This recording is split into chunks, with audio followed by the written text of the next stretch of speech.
Hello, welcome to my channel. My name is Catherine and this is So Much Sewing, and this channel is all about sewing.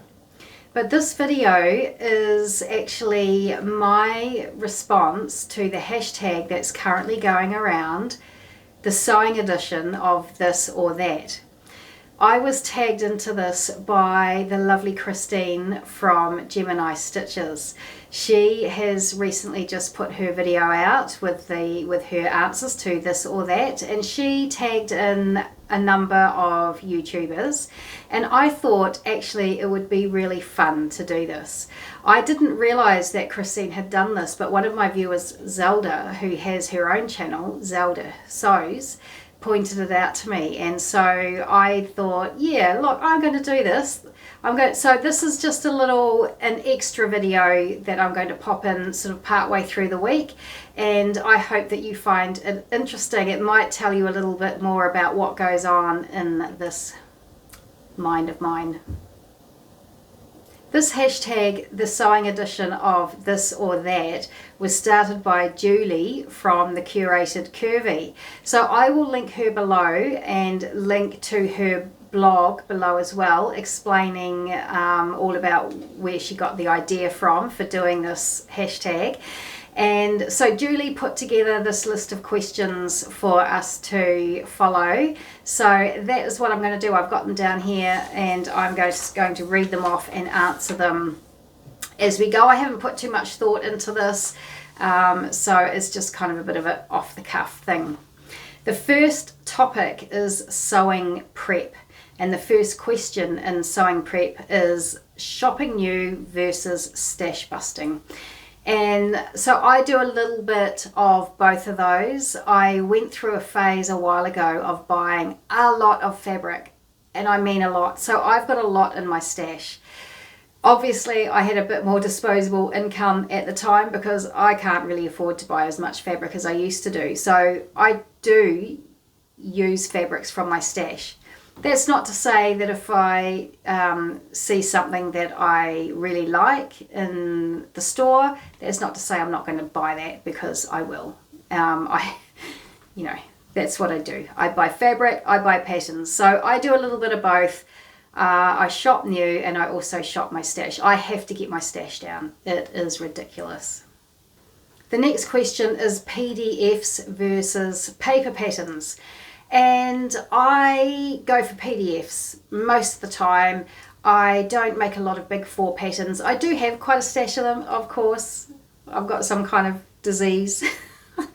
But I have a lot of big four patterns. But yeah, I generally do the PDFs and I will get them copy shop printed.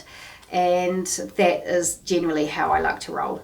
Next question is cutting versus tracing. I am definitely a cutter. I don't trace my patterns. It just puts another step in the process. No, I just want to get on and do my sewing, thank you very much. If I buy a PDF pattern, I know I can reprint it in a different size if I need to. Yeah, I got better things to do in my day than trace patterns. Muslin or just go for it. These days I generally just go for it. There was a time there where I was muslining everything. If I was doing something special, then I would definitely muslin it. If I was making a special garment for a special event or something in a very expensive fabric, something that I wanted it to be perfect, I would muslin it. But these days I generally just go for it. I think I have enough skills in my tool belt to make alterations on the fly if I need to alter the pattern pieces before I even start. So yeah, that's me. I generally just go for it. The next topic is fabric, and the first question is in-store versus online shopping. I live sort of semi-rurally, just on the outskirts of New Zealand's largest city, Auckland, and I generally don't go into the city an awful lot. I kind of stick to my local area. I do have some options for fabric, not too far away from me, just a 20-minute drive away, and so I do use those. But generally I shop online. I shop online for a lot of things in life, not just sewing. Occasionally you get a fabric and you think, oh, this isn't anything like I thought it was going to be, but it goes in the stash and eventually will get used, hopefully. So yeah, no, I love online shopper. I'm a big online shopper, and so that's how I get most of my fabrics. Next question is knits or wovens, and I sew with both. There was a time when I didn't sew with knits at all. I think it was a confidence thing. But these days I have my overlocker and I have my cover stitch machine, and there's Mariflex thread. I love Mariflex. That has really been a game changer for me. Not that I can get it very often in New Zealand. It's a bit of a bugbear of mine. But so I'm much more comfortable sewing knits, and yeah, knits and wovens. Yeah, I love them both. Tumble dry versus hang to dry. So when I am washing my fabric for the first time before I make a garment, generally I will wash it in the washing machine and I will dry it in the tumble dryer. I want that sucker to shrink. Every bit of shrinking it's going to do before I make my garment. Some fabrics actually keep on shrinking. You know, the more you wash them, they shrink a little bit more for a while, and I can't be having that. So often I will use a hot wash and put it in the dryer. I don't dry anything with elastane in it because I find that sort of damages the fabric. But everything else, before I make a garment, dry it in the dryer for sure. After I've made the garment, I generally hang it to dry, unless it's linen or a sort of a more durable cotton, and then I will dry it in the dryer. I like that tumbled look, and if you pull it out at just the right time, then you really eliminate the need for ironing, and in my book that's an amazing thing. The last question in the topic of fabric is rotary cutter or scissors. I'm mostly a scissor person. I mostly use my shears, but I do use my rotary cutter. I just don't use it for everything, and I don't know why. Maybe I'm old school, but anyway, so that's kind of a either or. The next topic of conversation is clothing construction, and the first question is, do you follow the pattern or wing it? I mostly follow the pattern. If I get to a head scratchy bit and I just don't know what's going on, I will try and find a tutorial or someone's vlog and have a look and see how they did that. Perhaps the pattern company has got a tutorial, so I'll look for that. If I still can't figure it out, then I'll just wing it. Like I said earlier, I've got enough tools in the toolkit that I can generally make things work. Sometimes I'll just wing it too. You know, if I'm making a pattern, I might not read it 100% thoroughly. I'm sure some others of us are guilty of doing that too. I might just sort of get the gist of it, see what I need to do if it's a simple pattern, and then just do it the way I want to. Do you like bias tape or facings? Now, I'm not a big fan of bias tape, and I am certainly not a fan of making my own bias tape. I tried that. It is not for me. I don't mind making a small piece of bias tape for a garment that I am in the middle of making, but I'm not the kind of person who's going to make up rolls and rolls and rolls of bias tape out of fabric remnants that I have. No, that's not me. Do I like sewing bias binding? Yeah, I guess I don't. I'm not a huge fan. I think I probably prefer facing, but at the end of the day, I do, in this case, will generally do what the pattern says.